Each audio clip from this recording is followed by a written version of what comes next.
So welcome to another episode of the Life I'm Gonna podcast, guys. Hit the like and subscribe button. Hey guys, a big game a while ago. Brighton versus Arsenal. Arsenal coming on 1-0 victors. Um, Saka sole goal, sole goal for the game. Um, Players look a little lethargic. A couple big performances, specifically in the defensive part of the game. Attacking wise, you know, and in the midfield, we're looking a little bit leggy. Um, However, Brighton are a formidable opposition. On any given day, Brighton can take points off any team. They can beat any team. We give thanks for that, especially given the result in the Man City versus Nottingham Forest game, which was 2-2. I saw when Rodri scored that second goal, I saw him celebrating and it reminded me of Rodri in those title winning seasons. When he was, when you remember that game where he hit the belter. And I was a little bit worried. I was like, oh man.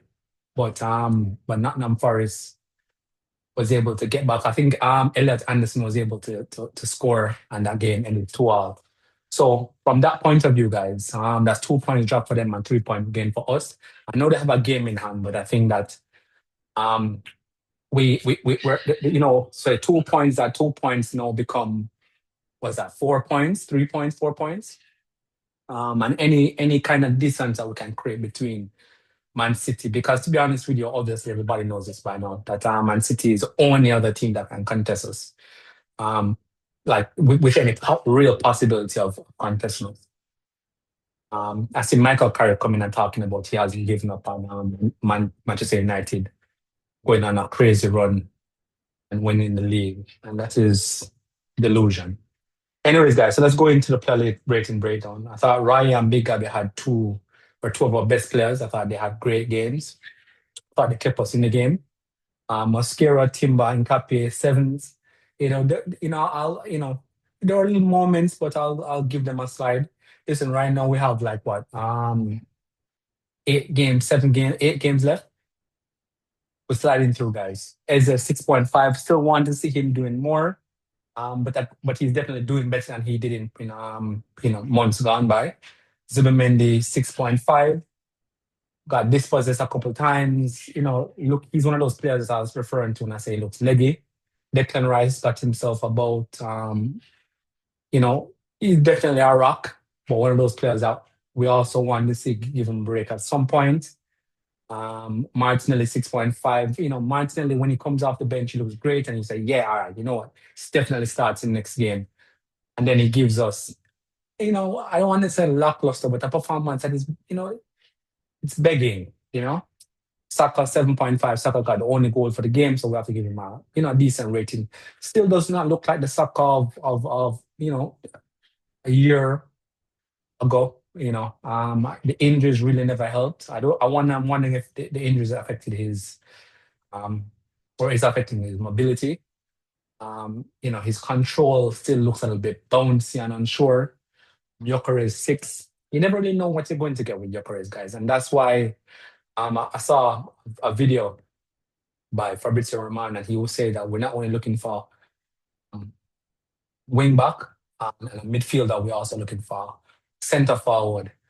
And that we're looking that not we're looking at, but like it's been touted that Pure is positive from Inter Milan might be a name that's thrown around in that conversation. And when you look at Gabriel Jesus, we might be leaving. Havertz injured, probably man. Gyökeres, does not looking like it.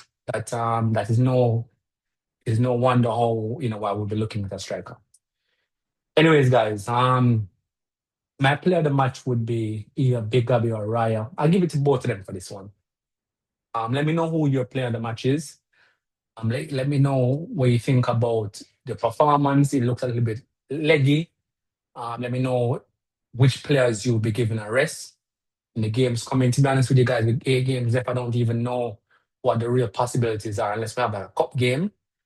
Definitely can be the Man City Carabao Cup final. So it would be the FA Cup. I know we got I think Mansfield. I know we drew Mansfield for that. So I know, we'll probably be looking to give players rest in that for sure. We got Bayer Leverkusen in the first leg. Depending on if that's home or away first, we might be looking to probably, to give rest guys. The possibility of giving rest at this point in the season are almost mute, almost next to none. Um, so I just hope to God that, apart from that FA Cup Mansfield game, depending on who we draw in the leg after that, though that FA Cup look like the only time that players will be given a rest. And my concern is with the upcoming international break. I mean, this international break shit needs to stop. Like, understand why they're doing it. The World Cup is around the corner, and you want to kind of like continue to grow togetherness and cohesion within those international squads. But my gosh, you're coming at a horrible time. Especially when it comes to this point in the season, if you are going for trophies and titles. Anyways, guys, let me know what you think about the game. Let me know what you think about the table. Man City drew, they dropped points, we won. So let me know what you think about those two games. Mm, Chelsea beat Aston Villa 3-0. Aston Villa is already out of the conversation, and Chelsea too, but it was interesting to see. 4-1, sorry. So yeah, so just let me know overall what you think about the state of things right now. Who will be giving the rest to if when we get the opportunity to give a rest, and what the performance look like. Mm, You know, like that's a whole package, guys. It's kind of hard to pinpoint, one specific thing or even a handful of things when there's so many things going on. But anyways, guys, peace and love. Thank you for watching me an episode of the Lifelong Gunner podcast, guys. And I'll see you on the next one.